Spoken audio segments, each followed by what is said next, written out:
Good morning, everyone, and thank you, NIEPA.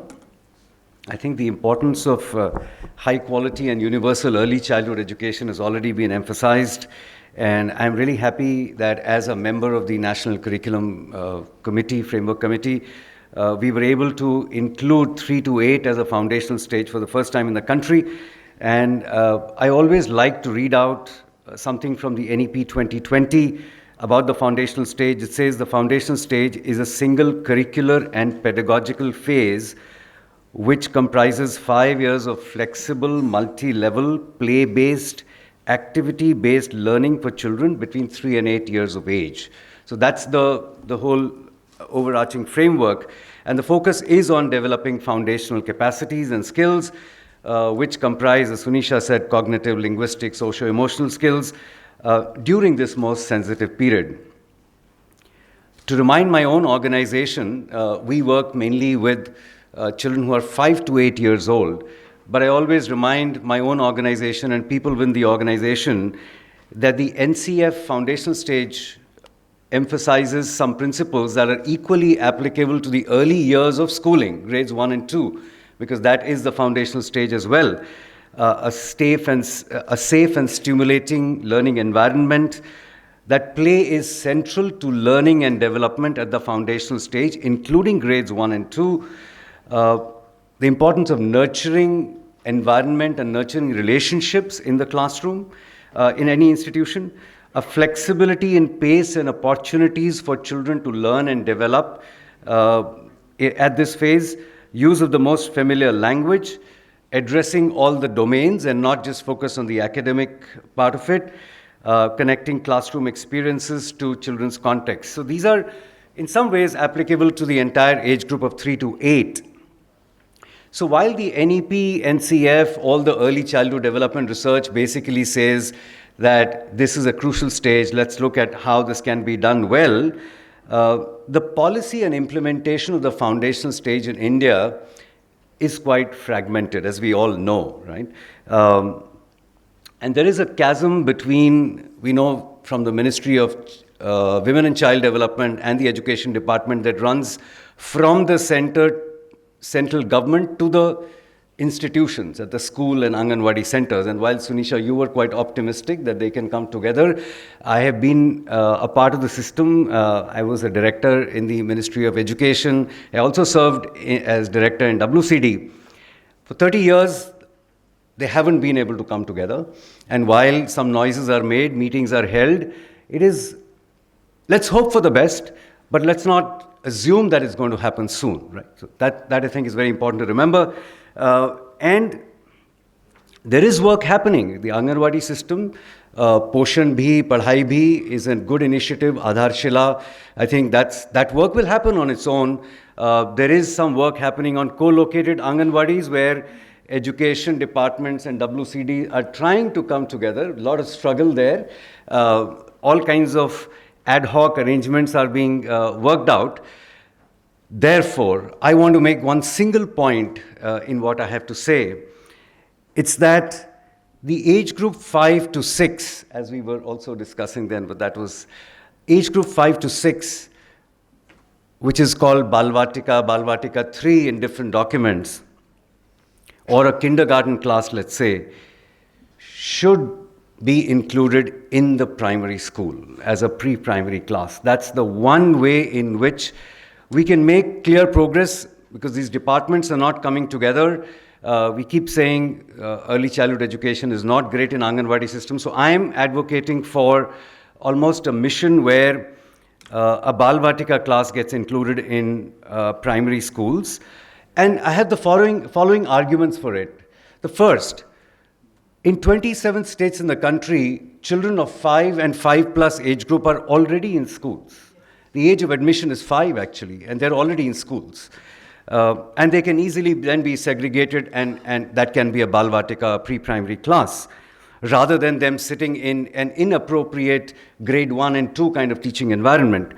The second is this, that it's a seamless transition then between what Sunisha said, pre-literacy, pre-numeracy, and concepts that are closer to foundational literacy and numeracy into grades 1 and 2. And teachers will take greater accountability because otherwise they tend to say they learn nothing in early childhood education. हमको शुरू से पढ़ाना पड़ता है. So that's an issue.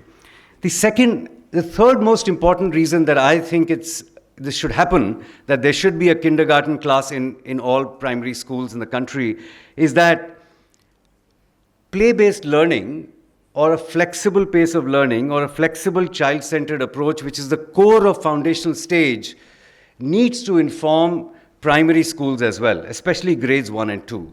The grades 1 and 2 today function in a very structured, highly sequenced manner. And if there was a lot of orientation around a kindergarten class with a lot of play focus, then that could also inform the early grades in the primary school. The world over, of course, K to 3, and Sunisha mentioned South Africa, which has a grade R, as well now Bangladesh as well. And the grade R to 3 curriculum is an integrated curriculum. So it's important that the 5 to 6 age group is addressed in a setting here. Of course, the way of teaching and learning, the way the interaction happens should always be, of course, play-based, with children's autonomy, flexibility. That's very important. One reason I think the government school system in India is highly focused on getting a kindergarten class into schools is that they're losing enrollments right now. The government school is rapidly losing enrollment, and they think that one way of getting a nursery class into school is to catch the kids young and they'll continue in school. Otherwise, once they go to a private kindergarten, they're not likely to join school after that. That's the system's motivation. But that's also a motivation, right? But there are risks. This is not, the advocacy for bringing a KG class into schools has some risks, which we should, of course, be aware of. The teacher could continue to use very formal and teacher-led ways that they're used to in the classroom. Play-based learning is not easily understood. In a school environment where there are grades 1 to 10, 1 to 12, play is normally not something which is commonly followed, and discipline is the norm there. So that's a risk also. In foundational literacy and numeracy, we have gone down the path of very drill-type, structured, sequenced kind of work. And there's a risk that this could become something that is then included in the Balvatika or the kindergarten class as well. And then, again, as was mentioned, inadequate teachers. You can find this group of Balvatika children just sitting with no attention at all in a classroom because there is the same teacher who's doing grades 1 and 2. To end here, in the balance, I still feel strongly that there is a lot of merit in getting a kindergarten class, whatever we might call it, Balvatika 3, into the primary school, a pre-primary class. And for that, we must develop a cadre of foundational stage teachers. This was something that some of us were advocating in the National Steering Committee. It did not go through as a final recommendation, but foundational stage teachers who are kindergarten to grade 2. They have this, they early childhood development, they're oriented to working with young children. That's very important. With specialized pre-service and in-service training programs that are certified, as you were saying, and high quality. That's very important. Right now, some states are looking for teachers for the Balvatika class, and there are not enough teachers who have a strong background and have done early childhood education programs. That's very important. And the last point I want to make is that if we want to promote early childhood education, it's not enough to put it in the policy. We have to ensure that teachers are available and they are paid as much as teachers in primary schools. That's the big issue right now. We are working with 3 states where the plan is to pay them 1/4 of what a primary school teacher gets in the Balvatika.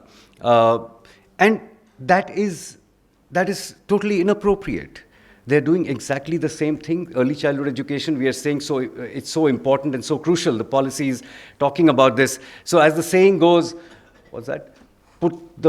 put the money where your mouth is, right? That's what. So if you feel strongly about something, let's put resources into it. And right now, the biggest challenge is resources, both for the Anganwadi system as well as for the preschool, pre-primary system inside primary schools, where we are trying to do ad hoc measures, bring in some part-time teachers, pay them a little bit, the grade 1 or 2 teachers working on pre-primary as well. So I think ECCE is absolutely crucial. It can be a big game changer, provided we invest enough in it. Thank you.